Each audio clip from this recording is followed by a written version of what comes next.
Good evening and welcome to the June 24th Board of Aldermen meeting. I now call this meeting to order. Would ask everyone to rise and please join in the pledge of allegiance.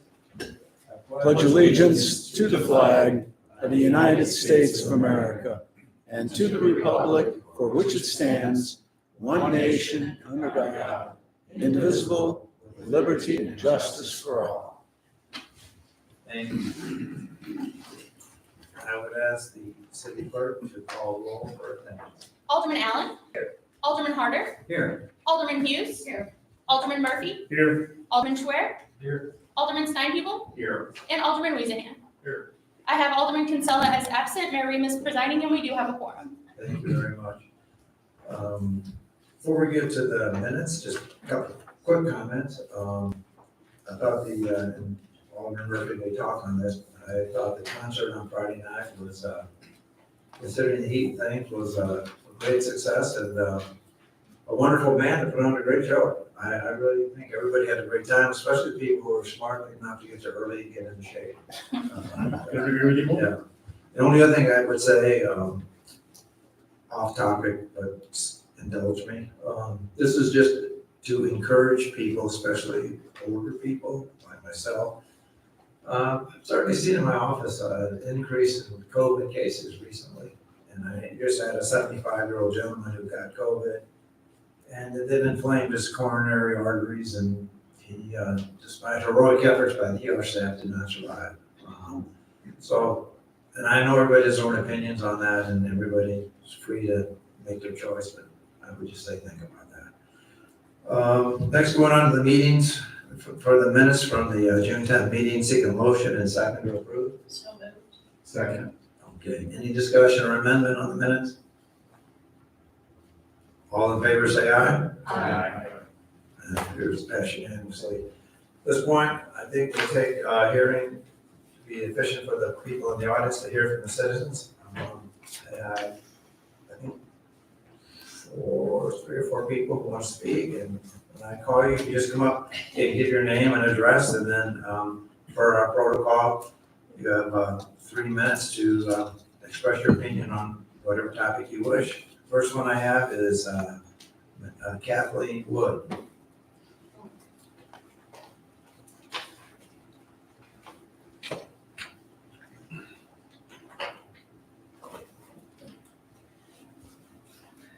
Probably take me 3 minutes to get up here. Take your time, man. Take your time.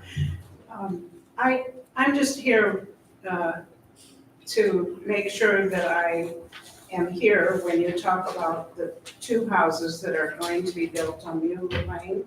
I live in Country Life Acres. I don't live in town and country, but I'm affected by this building that's going to be taking place. And I think at least one of the houses is going to be discussed on Wednesday. I can't find the other house anywhere. It's been over a year since the first time I was at one of these meetings. So I don't want to miss another one. So that's all I have to say. Well, I will be sure that our city staff will reach out to you for letting you know when the other one, I agree, I think there is one time at Wednesday at PNC. No, I think they're both July 1st at the architectural review. Well, Okay. there's supposed to be one on Wednesday. conditional use permit for detached garage. Okay, so Wednesday, thank you. 26th. Right. So I don't want to miss the other one. Maybe I already missed it, but All right, One of the homes has a detached garage that needs a conditional use permit. That's Okay. on Wednesday. okay, Then both houses are up for architectural review on July 1st, okay, which is the coming Monday. okay. okay. All right. And that's at 5:30 architecture? 5:30 in the community room. Right, okay. Okay, All right, well, thank you. thank you. Thank you. Next is Lou, is it not Salamone? Yes, that's it. Okay, welcome. Thank you. Lou Salamone, I live at 319 Quinmore in Baldwin. I'm here to represent a resident in Belcon Estates, number 26 Belcon, who I've known for 20 years. And I gave you this paperwork to try to shoot down the plan, and I find out the plan has changed. They took in some of the considerations, they moved the retention pond, they have a setback on the property. Now, I'm not anti-development, I'm pro-development, I'm a realtor, so, but I also know what happens on developments when runoff causes issues. It seems like they address that. I don't know what to talk about now after knowing that this is all changed. I didn't know that. There is no law that says you have to use the whole thing. All the scribble I did to try to shoot some of the stuff down. I wanted to see trees saved, I wanted to see the retention moved, and he did that. He said at the planning and zoning, did that because of me. So I'm honored, but I guess that's it, I don't know. Hopefully it's a good plan. Take it slow, make sure it's right for the residents of Balcom, who I know dearly. So they're not, I can't think of the name of it, medium development or whatever. I mean, it's a pristine neighborhood. I sit up high, I look at everything in their neighborhood, it's pristine, and a lot of houses that go there, and I know that needs to be developed. And whatever you can do in your wisdom to minimize the impact of that neighborhood, I appreciate it. Thank you. Thank you for your comment, and just, I will say that I do believe our planning and zoning board is very thoughtful and never shoots from the hip and gives things pretty much due consideration. And so, thank you for your comments. Next is Fred, is this Rossheim? Yes. Yes, sir, please. Mary, while he's making his way to the podium, I'll just note for the record that the previous speaker provided a handout that was distributed to the board. I'll add that to the record and attach it to the minutes. Thank you very Thank much. you. So Merrick, I wanted to compliment you on your pronunciation of my last name. It was better than most people's. So thank you. Fred Strassheim, I'm at 29 Balcon Estates, which is in the city of Creve Coeur. I actually border Town and Country. My backyard borders Town and Country. I'm here to talk about the Deer Hollow subdivision development. As you probably know, it was actually a 4-3 vote with the Planning and Zoning Commission because it did require some changes to the zoning. And frankly, we were a little surprised that you approved it because just a few years ago, the Planning and Zoning Commission had shot down a similar proposal. But I wanted to just mainly speak here to make sure that you are aware of what's happening in Creve Coeur. Right this minute, there's a city council meeting going on in Creve Coeur where they're discussing the de-annexation. That is, as you may, I should back up, as you may know, part of this development depends on, at least as currently envisioned, depends on Creve Coeur ceding about a half acre to the city of Town and Country. Right. And Creve Coeur, the city council indicated at their last meeting that while they were certainly willing to do the session under the right terms, they didn't want it to happen in a way that would be detrimental to the residents of Creve Coeur. So at that meeting, they discussed the need for the Fisher, the developer, Fisher Homes, and the Homeowners Association of Creve Coeur to discuss what was needed to keep everybody comfortable. And in fact, they even suggested a legal contract so that the Homeowners Association would have the ability to enforce that down the road. And while it is correct that they have made some concessions to us, they did move the retaining wall 25 feet, which is what we asked for, and we appreciate that.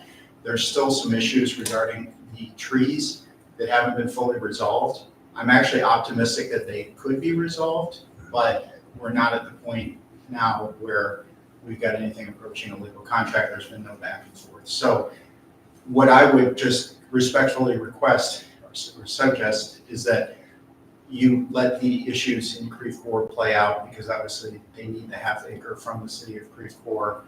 So tonight, even if you were otherwise inclined to approve this, that it would be tabled until those issues are resolved.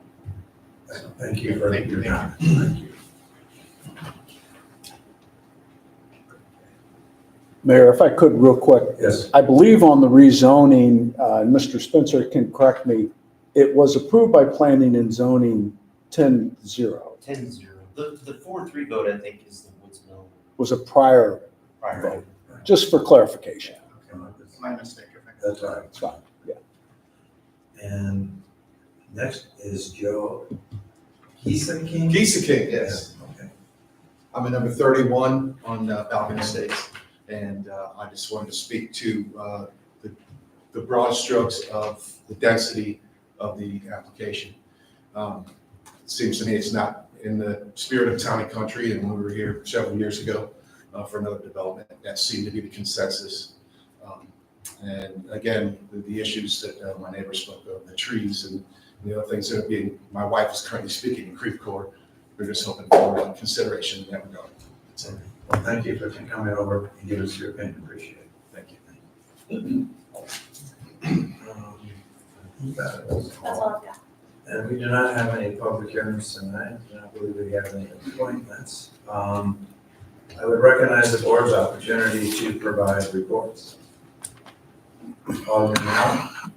Thank you, Mayor. The Ways and Means Commission will meet this coming Wednesday, June 26th, 8:30, here at the municipal. It's Wednesday. Wednesday. It's Friday. Friday. Nope, Okay, sorry. Friday the 28th, 8:30. Alderman Murphy. Yes, thank you, Chair. As alluded to earlier, the Parks Commission was really pleased to see so many people come out and brave the heat on this past Friday to enjoy the music of 0 to 90 while dining on food and beverages from our vendors. Special thanks to Soft Tub Spas, a brand new sponsor for us, all part of that program we instituted a little while ago. Not only did they sponsor the event, but they're supporting the military first responders tribute on a couple of levels. One level, 5% of sales. They got to contribute to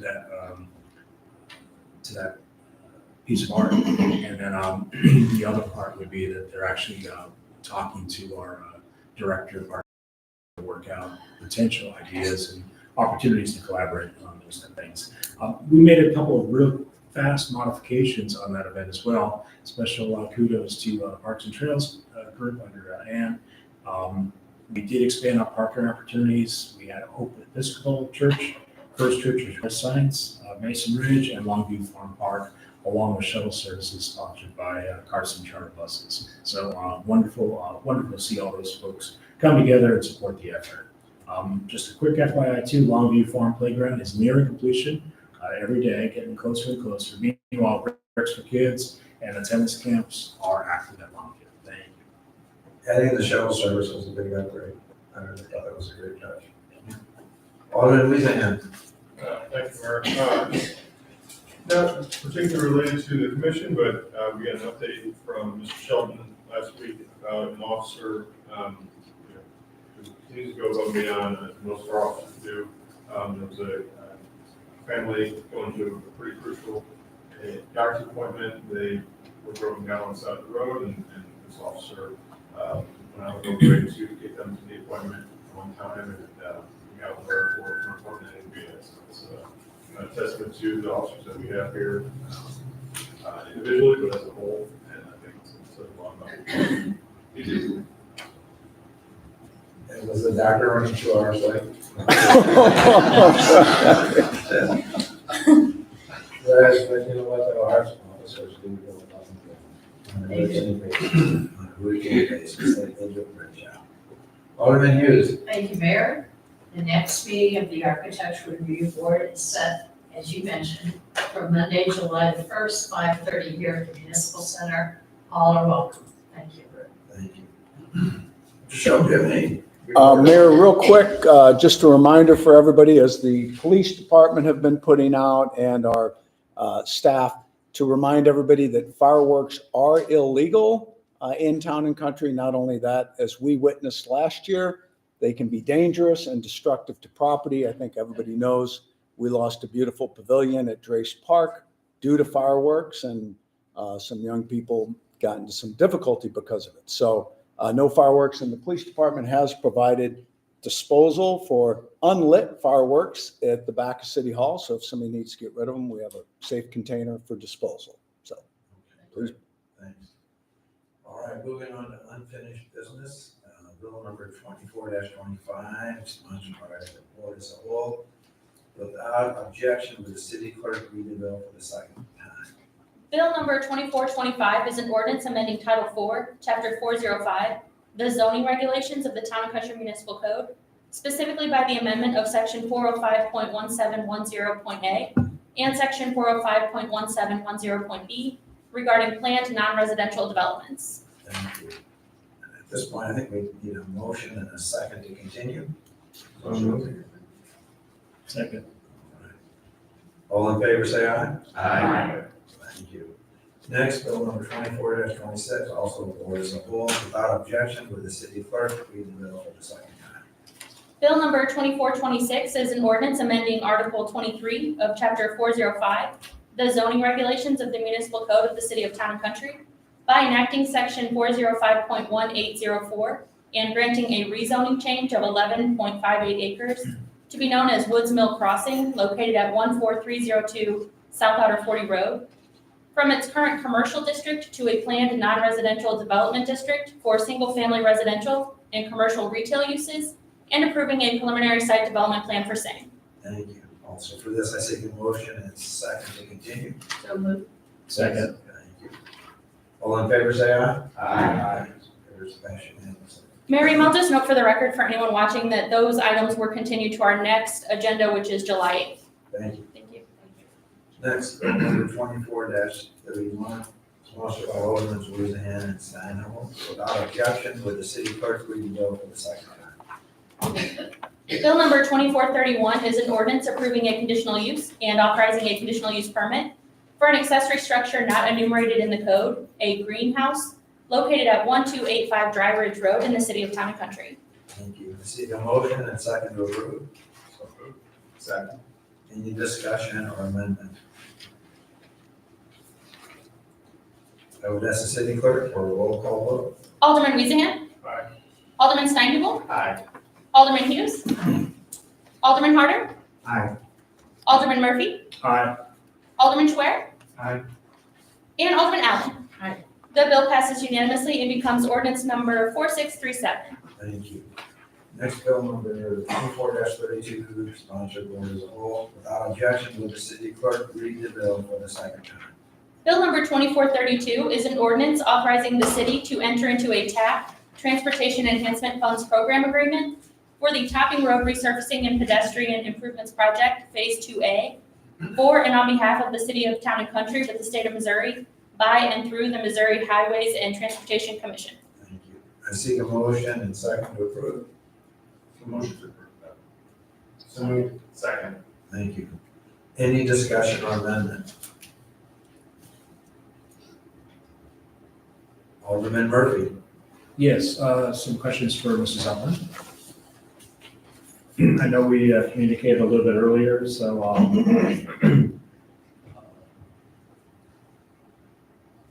wanted to get some clarification on the funding for this. Yes, sir. So this is like a $1.5 billion federal program, if my numbers are right, looking online. By going into the TAP fund resources now, making a proposal, does that limit us for future projects at all? No, sir, it does not. So right now, this is just for the sidewalk, not road. That's correct. Okay. And right now, there is a sidewalk that runs roughly 0.6 of a mile from Clayton Road to I think it's Topping Estates. Topping Estates. And then this would extend that out probably another 7/10 or 8/10? Old Colony, yes, sir. Any plans going beyond Old Colony? Yes, sir, that would be a third phase, and that will go down to Papery. Thank you. Alderman Harder. A couple of questions. We spoke earlier today as Yes, well. And did we use TAP for the phase one on top of the road? That was not TAP, that was called STP, Surface Transportation Program. That's a different program that they offer when you intend to pave the street. Okay, so since this is just the sidewalk, that's why we went to this route. That's correct, sir. Okay, and then like I mentioned earlier, when we talked, is it worth ceding control of a project for the funds? I know we're getting $315,000, which is 50% of the construction costs, but 40% of the overall project cost. Is it worth to give up control of the project to get that money? I don't feel as though we're giving up control of the project. MoDOT is our coordinator for this program. We don't have any problems with MoDOT. We have a very good relationship with MoDOT. And I think it would be built the same whether we went through this program or not. Okay. It would be the same project. Because unfortunately, I did read that whole TAP agreement, which I'm not a lawyer, and that was really not a good choice. But there's a lot of hooks in there, as you know. But you've worked with MoDOT, we don't have to worry about the hooks? The concern I have with these type of projects is if you run into historical buildings or environmental problems, that's when a lot of delay is encountered. This is a very clean project. I don't expect any delay on this project. Okay, I mean, the only thing that I was concerned when they were talking about all the anti-segregation or all the inclusion stuff, you know, and I was concerned that they might come in and say, oh, you're a contractor, we need X amount of this and X amount of that, and X amount of that. You don't think that's gonna be a problem with MoDOT? All those details are always worked out. Okay, Yes, sir. now, and as we discussed before, do we think that sometimes utilizing grants, and I know this one was already approved, so basically we have to go on, but by utilizing grants, does that sometimes add to the overall cost or extend the time of a certain project? It does extend the time somewhat because we have to wait for all the approvals from MoDOT. And it could cost a little more in design because our consultant needs to do certain items for MoDOT as well. And it's not that I'm 100% for the project, you know, we all know that. I just am cautious of being too reliant upon grants in the future if we can maybe do it ourselves. You know, then the other thing I brought up, since this has already been approved, if we were to turn this down, but then later on, we find ourselves in need of really a big project, we have to have a grant, would our status be diminished since we walked away from them before? Yes, sir. I think we'd be highly unlikely to get another grant. Okay, it's a fair question. It is a fair question, but I will tell you, I'm a big fan of grants. To get this done without having to just all from the city coffers and something we probably don't give enough credit. Sometimes it's not easy for a community like Town and Country to get a grant. It's kind of like, why would Town and Country need a grant? Right. So we have people who work very hard to get those applications put together in a way that they get approved through the city. So I think my thought would be to continue to find the appropriate grants when possible and continue to go, frankly. A good question by both of you. Any other discussion? I would ask the city clerk for a roll call vote. Alderman Schwer? Aye. Alderman Murphy? Aye. Alderman Hughes? Aye. Alderman Allen? Aye. Alderman Harder? Aye. Alderman Weezingham? Aye. And Alderman Steinhebel. The bill passes unanimously and becomes ordinance number 4638. Thank you. Next bill number 24-33, sponsored vote as a whole. Without objection, would the city clerk read the bill for the second time? Bill number 2433 is an ordinance providing for a boundary adjustment between the city of Town and Country and the city of Creve Coeur and authorizing certain actions to be taken with regard to such adjustment. I seek a motion and second to approve. So moved. Second. Any discussion or amendment Alderman Harder. Well, my main question is why? So, and I do see what's following, but is there a current property to where the city line, existing city lines cutting that current lot in half? That's correct. There, the current property where the city of Town and Country, half of it's on Town and Country, half of it's on Gridport. Sure, yes. Okay, I'm just curious. No, but yes, that is the truth. Good evening, Honorable Mayor, members of the board. For the record, I'm George Stock with Stock & Associates Consulting Engineers, 257 Chesterfield Business Parkway, here on behalf of Grand Communities LLC, Fisher Homes. The answer is yes. So North 40 Estates, it was platted on October 22nd of 1969. Lot 4, which is 51,050, the municipal line bifurcated the lot. Yeah, I think that's in our. Oh, you've seen that in the packet. Yeah, I just couldn't understand it. But actually, the home that's on the property to be raised has a line going through the home. Very unusual. Okay, so there is actually a home where the city line goes right through it. That is correct. So it's got to go to one city or another. Well, it hasn't since 1969, but it would make sense. It would make sense. I don't really understand this plat and how that was done. I don't see this very often. It would normally go around the perimeter of the lot. Well, who would that home pay taxes to? Would they just pay half to each? St. Louis County? Typically, what municipality would receive them would most likely be where the structure or the majority of the structure exists. Okay. Yeah. Any other discussion on that? I would ask the city clerk for a roll call vote. Alderman Allen. Aye. Alderman Harder. Aye. Alderman Schwer. Aye. Alderman Steinhebel. Aye. Alderman Murphy. Aye. Alderman Weezahan. Aye. Alderman Hughes. Aye. The bill passes unanimously and becomes ordinance number 4639. Thank you. Next, bill number 24-34, sponsored by the board as a whole. Without objection, would the city clerk read the bill for the second time? Bill number 2434 is an ordinance rezoning a site of approximately 9.816 acres, 10.387 acres upon completion of a boundary adjustment at 12311 North 40 Drive, 12327 North 40 Drive, and 12345 North 40 Drive from the suburban low zoning district to the suburban medium zoning district, and ordering appropriate changes to be made in the official zoning map for the city of Town and Country, St. Louis County, Missouri. Thank you.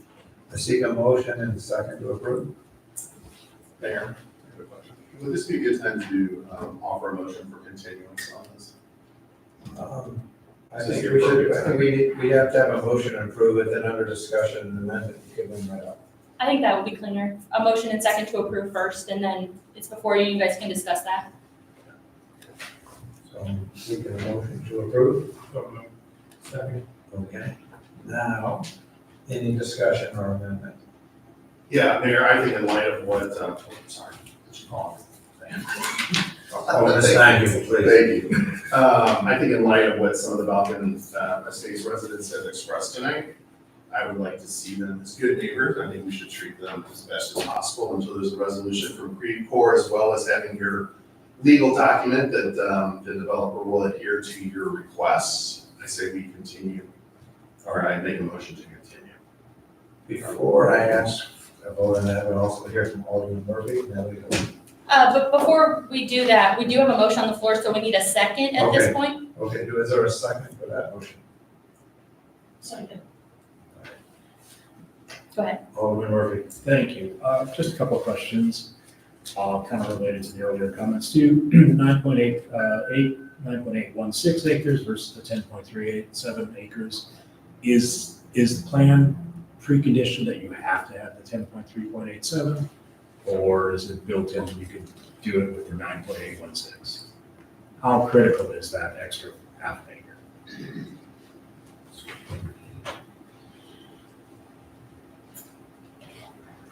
And I apologize, I was not here at the last session, so I didn't see all your presentation live, so I didn't read through it.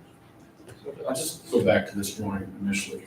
Sure. Thank you. So the property itself, that plat that I held up there a moment ago, that particular lot that shows the green line going through the lot and bifurcating it. So the .54 is the upper right, that's the .54, and the balance of the property is here.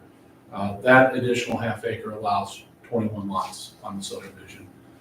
If it wasn't there, then it would be a 20 lot subdivision, and that could occur. That could occur. And I think what we would do is basically eliminate lot 2, eliminate the procedure in the city of Creve Coeur. Now, Grand Communities in Fisher has dealt with the residents of Balkan Estates in good faith. We've deferred one meeting in the city of Creve Coeur, and they're currently contemplating second reading on this annexation. They must be having a robust discussion because it's the first item. And I don't know if you've received the message, but I haven't seen that there's been a vote one way or another. City of Creve Coeur has 6 council members there this evening. They don't have their 8. So they're too short. Of course, 5 votes to move forward. It's possible they may postpone it for 2 weeks until further discussions. But what I would say is, and I'll say it to you, and I've said it to everybody at Creve Coeur, and what's difficult for me is I'm not in Creve Coeur. I'm at Town and Country. I usually represent my client in the municipality, but this required the presentation more.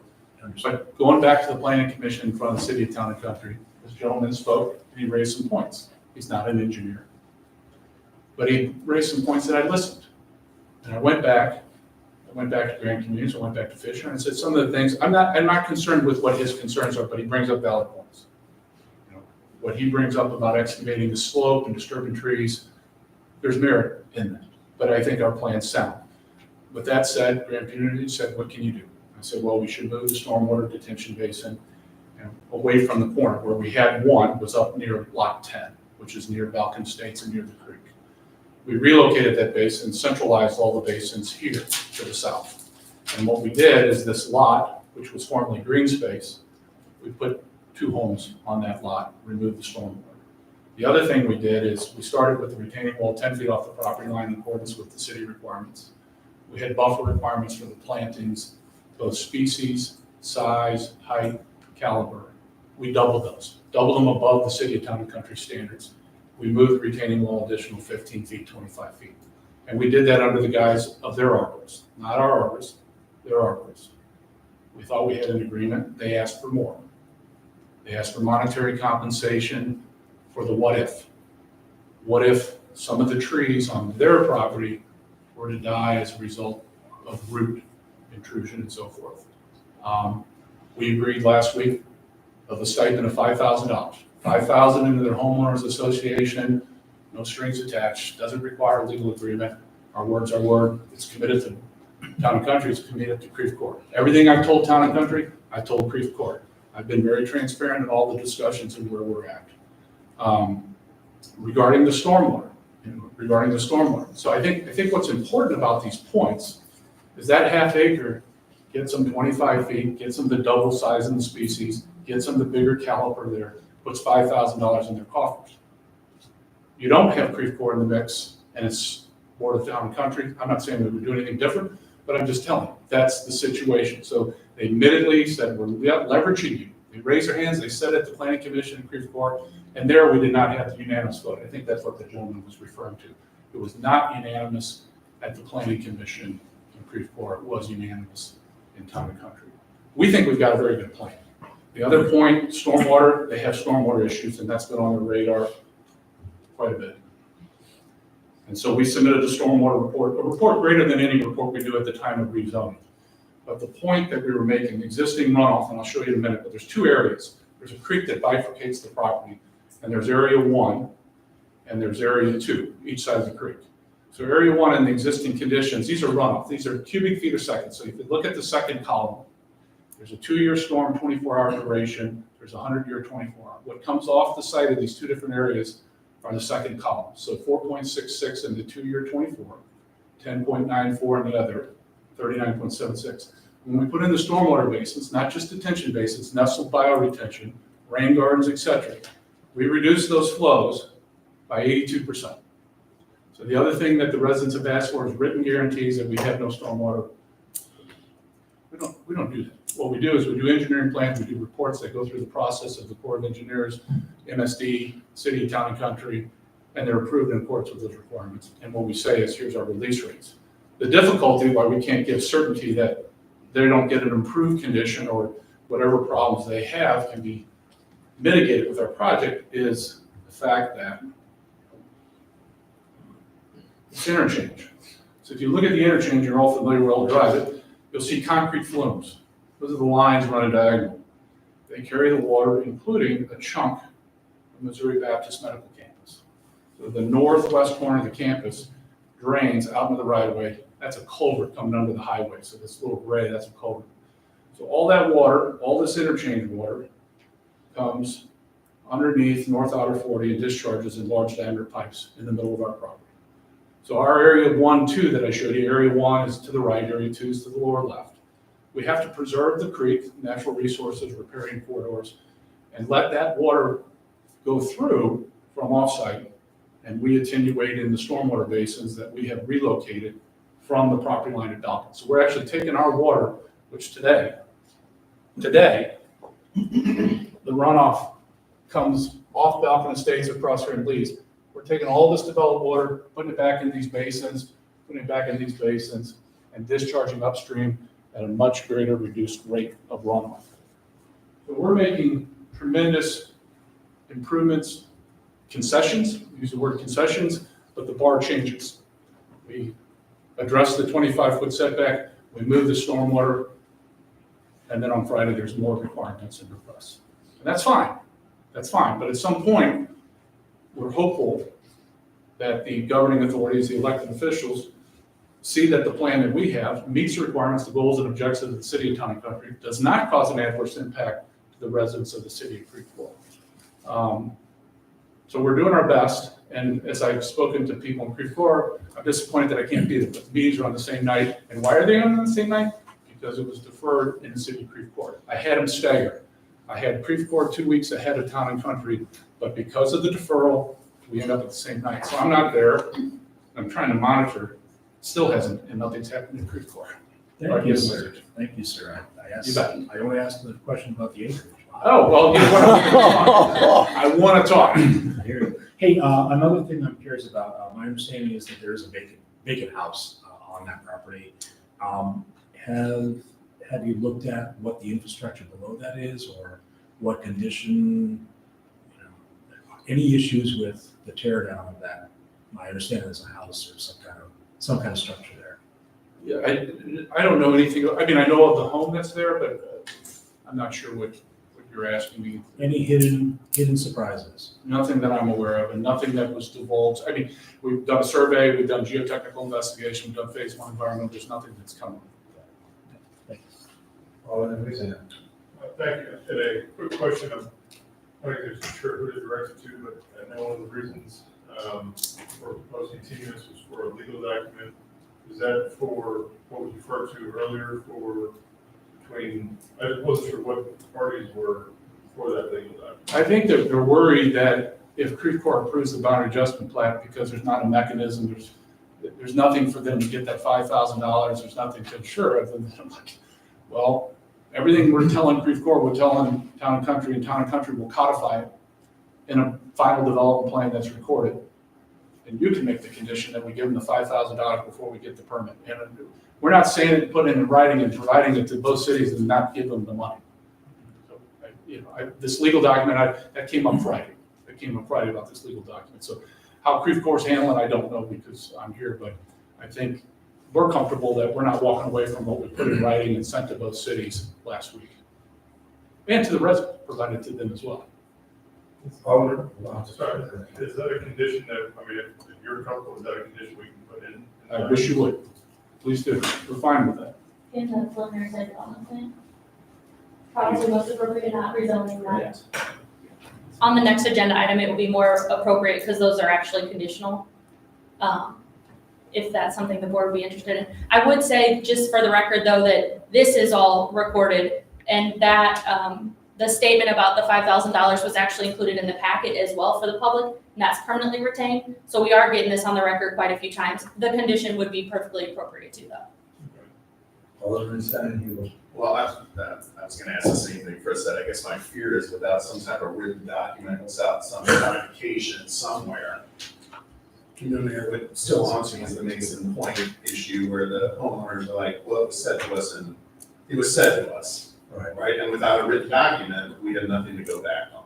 So, and again, to be good neighbors, wherever we feel this could be best placed, whether it's in a separate document with the homeowners association, whether we codify it in the plan, the residential community developments site plan, I think would be great. Yeah.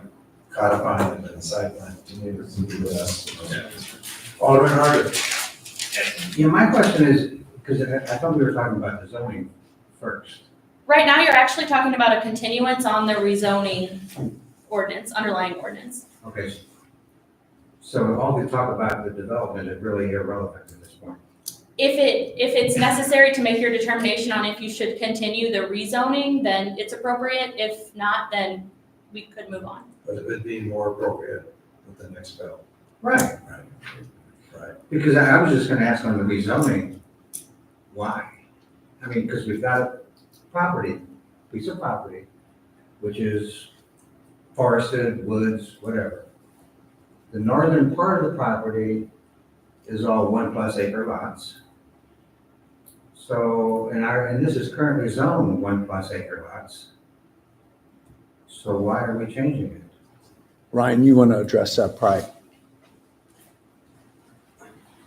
The reason for the rezoning is because of the nature of developing this property is difficult. The contours and the creek, the location directly adjacent to a freeway interchange.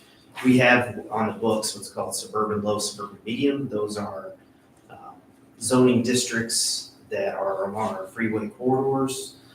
A number of subdivisions such as Manderley, Pine Tree, Pine Brook, Polo Downs have these designations.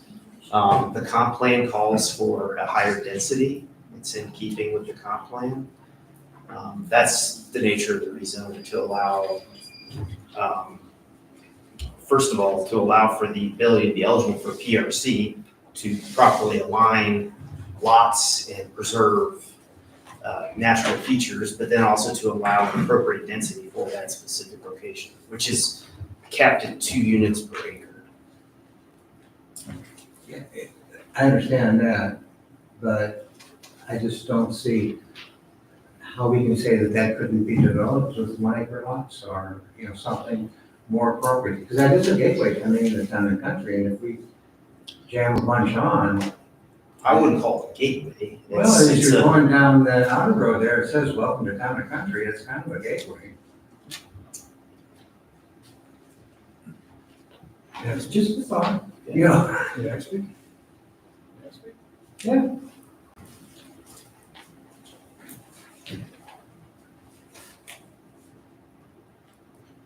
So going back to the designation within the comprehensive plan, the zoning map. So the property is designated as suburban, is basically in the comprehensive plan where we're proposing. It is designated as residential suburban. So within that classification are 2 different zoning classifications, the suburban low and the suburban medium. So we're asking your consideration, but we're following the PRC. So the guidelines of the PRC, of which we are doing, is create creative lot design that grants options for higher density in return for open space. So the trade-off is the gateway of the city have open space, green open space, a variety of housing types, landscape buffers, natural resource dedication, and retention. So natural resource retention, the creek itself, the maximum buildings. So we're using the tool, which comes right out of the comprehensive plan, as Mr. Spencer had indicated. It's on the highway. So it's a little bit less desirable than 1 acre or 1.8 acre. You gotta remember, where is those higher densities in town and country? They're on the highway. They're either on 141 or they're on I-64. So it's an appropriate request, but we're doing it in the tools that the city of town and country has given us to do. Yeah, and I don't disagree that you're utilizing the tools, but there's a whole lot of properties along those interstates with 1+ acre lots. I would argue the the P and Z voted unanimously because they felt this particular piece of land was not amenable to 1 acre lots in any way, shape, or form, and that this actually fit the long-range plan for that particular area. And for people, a couple of people on our P and Z board, frankly, who their default position on everything is always no, said this is exactly what we were looking for in this area. I would just comment on that. Okay. I wouldn't. Alderman Murphy. Thank you. Couple things, I would agree, it's an entry, I wouldn't call it a gateway. It's just not very trafficked that much.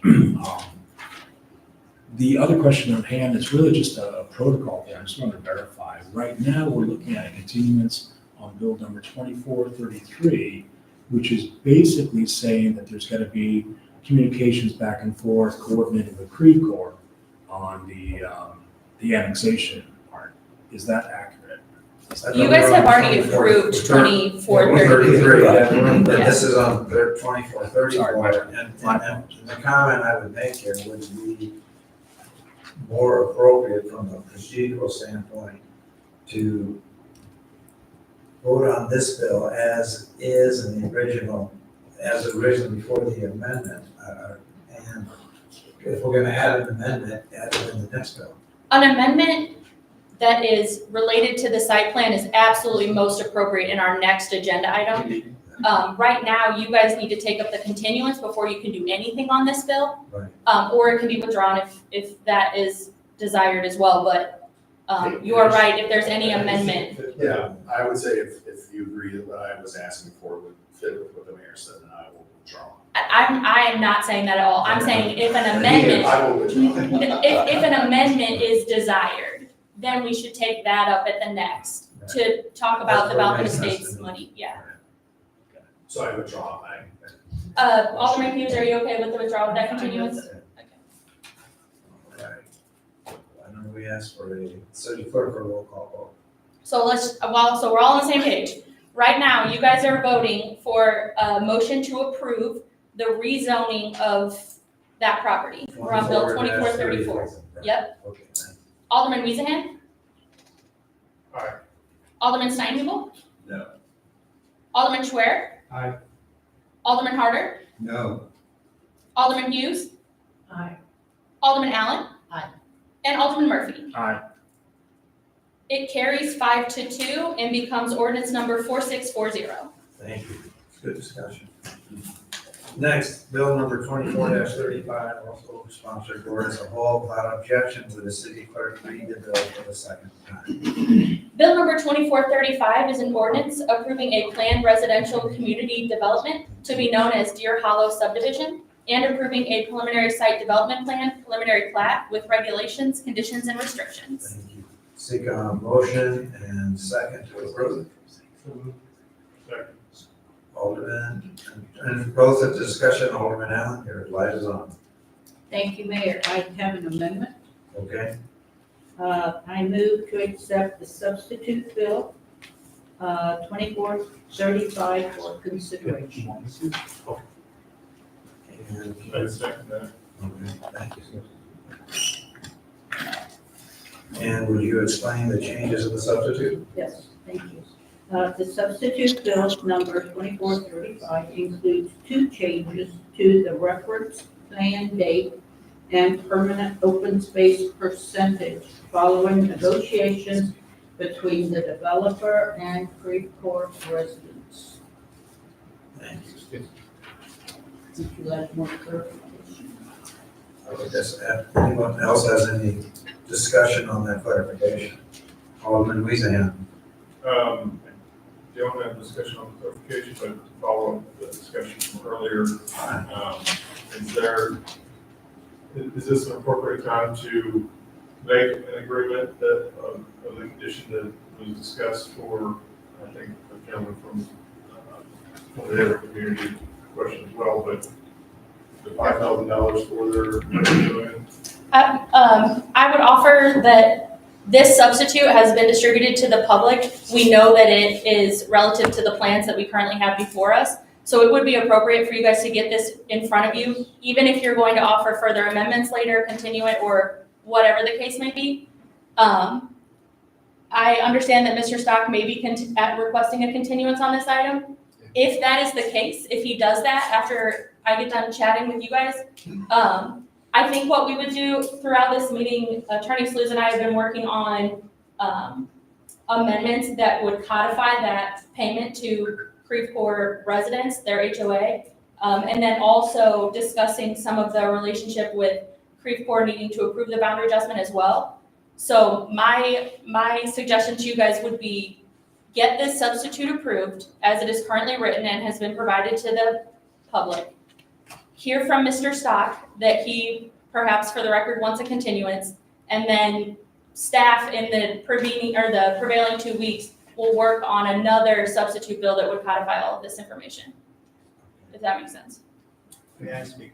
You know what? Usually the answer is no, but go ahead. Yeah, I appreciate it. I just want to clarify a few points. First of all, I think the reason Mr. Stock is going to, and I don't know if I should say this, Fred Strassheim, 29 Falcon Estates, Creve Coeur. The reason Mr. Stock is asking for a continuance is the news that we've just gotten from Creve Coeur is they have continued theirs and the expectation that we would have an agreement. I do want to clarify a couple of points. The reason for the agreement was so that the residents of Falcon Estates had an enforceable obligation. The problem with simply putting it in your approval is that there's a legal concept called standing, and as residents of Falcon Estates, we don't have standing to enforce those provisions if there's harm to us. So that's the issue. This was a suggestion of the Creve Coeur City Council. Actually, although I was prepared to make the suggestion, they actually made it before I did. The other thing, this $5,000, they've made that proposal. We've never accepted that. 5,000 is not even enough to remove one large tree, most likely. What we told them was we wanted an enforceable obligation that the developer would pay the costs associated with trees that basically were damaged due to the root infiltration. They came back with the $5,000 and he's presenting us if it's a fait accompli when we haven't even responded to that. So there is a process in Creve Coeur that we're going to attempt to reach an agreement. I should also mention that their proposal of the $5,000 was also coupled with an obligation that the Falcon Estates HOA would indemnify them if any other resident of Falcon Estates asserted a claim against them. So they could potentially, if someone asserted a claim, they could sue the Falcon Estates HOA. That's part of their proposal. I think it's in the materials you have. So anyway, I just wanted to clarify. Thank you. All right. So I think we're at the point where if there is things that people want to add or amend, it's time to bring that forward. Right now, you guys need to take a vote on the substitute as presented by Alderman Allen, which purely and solely changes the plan date reference that references these new plans and the permanent open space reference. That's it. Okay. So I think you guys need to take that up. None of that should really be affected by the conversation tonight. That way we at least are all starting from the same place, no matter what happens next. So it doesn't say we're approving them. No, all you're doing is getting in front of you the bill that was presented in the packet. Oh. And that would be appropriate by voice vote. All in favor, say aye for the substitute. Aye. All right, thank you. So now in front of you is the bill as substituted. So it's the exact bill that was presented in the packet. So you all may wish to hear from Mr. Stock if he has a formal request to make for the record. Yes, we do. Thank you. Well, good evening, Honorable Mayor, members of the council. On behalf of Grand Communities and Fisher Homes, I have learned that Creve Coeur has continued for 2 weeks this matter before them. We'd ask the continuance on the preliminary development plan, BRC as well. Thank you. Thank you, thank you. So do we need a motion for a continuance? I so move. Second. Any discussion on that? Alderman Schwer? Is there a way to have independent arborists determine the loss of the tree? Because I think, so we had our arborist, they had an arborist, and that's the report we got to move the wall 25 feet. I don't know if they're hiring another arborist, but an arborist asked for more time to study the roots. Maybe a third arborist? I don't know. Well, an independent arborist that's either hired by Falcon Estates or you, I should believe, should make the determination of how the tree was lost. Somebody has to pay them, so that makes them non-independent. What we've done in the past is if the city wants to hire an independent arborist, we take it as an escrow, the money that's set aside by the applicant, and the city would hire an arborist to evaluate independently. That's how it's worked in the past. Alderman Stein. Thank you, Mayor. Hey, Bob, this question is really for you. How do we, because I hate to see us live through another repeat of Mason Point, how do we make sure that the affected parties get together in a timely manner?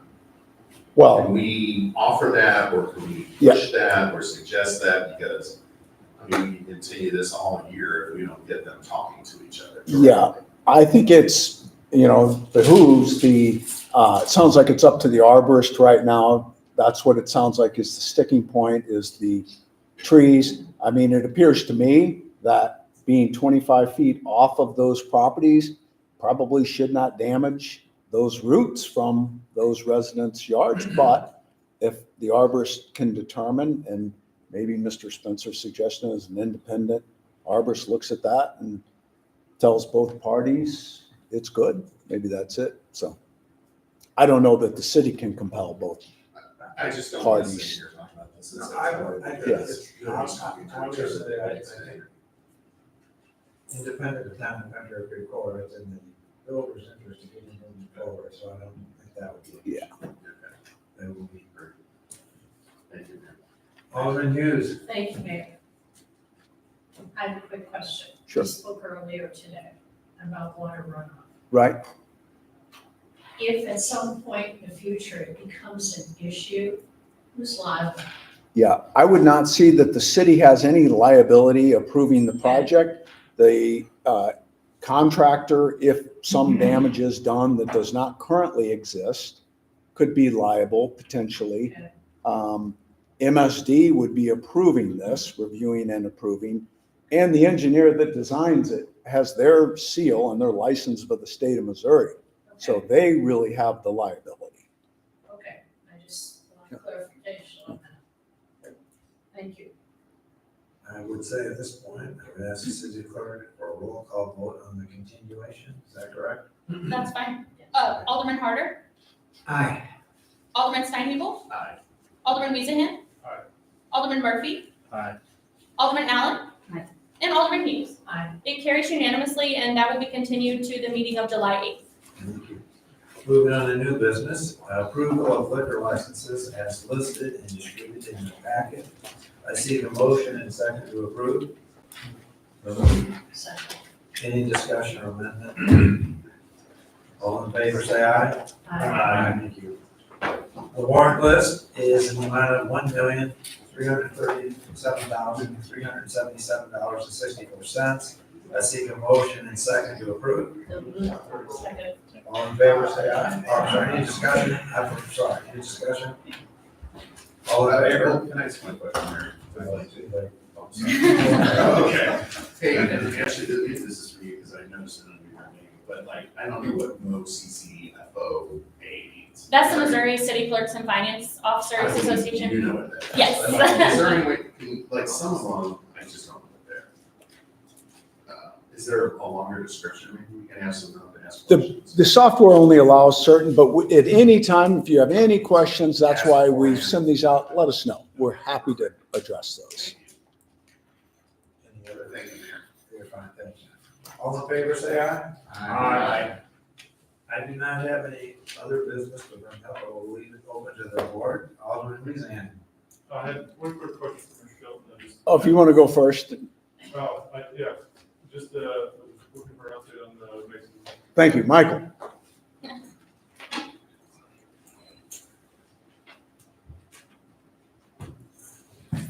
Thank you, Mayor. A quick update on the county's Mason Road project. The county's contractor has constructed as much of the sidewalk, the multi-use trail as he can. You'll notice there's some gaps in it. There hasn't been work for some time. You'll also notice if you look closely that those are where storm sewer structures are. So they need to get the storm sewer upgrades done first. Some sewers need to be adjusted, some need to be relocated. So that's where the delay in finishing the sidewalk is. They're currently working on the traffic signal upgrade. They've got all the bases installed for the poles, so that's moving along pretty well. They've given us a start date for the paving of July 15th. The contractor has 10 days to complete that paving. There are penalties if he goes beyond the 10 days. So that will be done before school starts. Right. 10 business days or 10 days? 10 business days, sir. The whole project will be done before school? That I can't say. Unfortunately, I was told I needed to make an update at 4:15 and all the county people that I usually talk to were going. That, one of the questions I wanted to ask was about the storm sewer work, how long that would take and if that would be done beforehand. The road will be done. Everything else would be done, yes, sir. And that's 10 days to rip up what's currently there and relay it all. It's unbelievable, isn't it? Wow, that's massive. Yeah. Mayor, can I ask a quick question on the lights? Are the lights gonna be sensitive to traffic? Like, do we know? Like, are they gonna be like a? I'm trying to You do mean, will there be loops or video? The county does not like video, Okay. so they'll be using loops again at the intersection. Okay. Because there's, I don't know, I use it all the time, I live right there, and I've seen Fritz uses it quite often too, and probably Ward 3 who uses that intersection. Sometimes you wait there for 5 minutes and there's nobody in either direction. I've gone through there and had to wait myself, yes, sir. Just so I'm heard. Just- On the mayor's order, you heard that. You heard what he said. Good chief. I see a motion and second to adjourn. Second move. All right, all in favor? Aye. Have a great, good meeting. Y'all surprised me with some of your questions, and I didn't know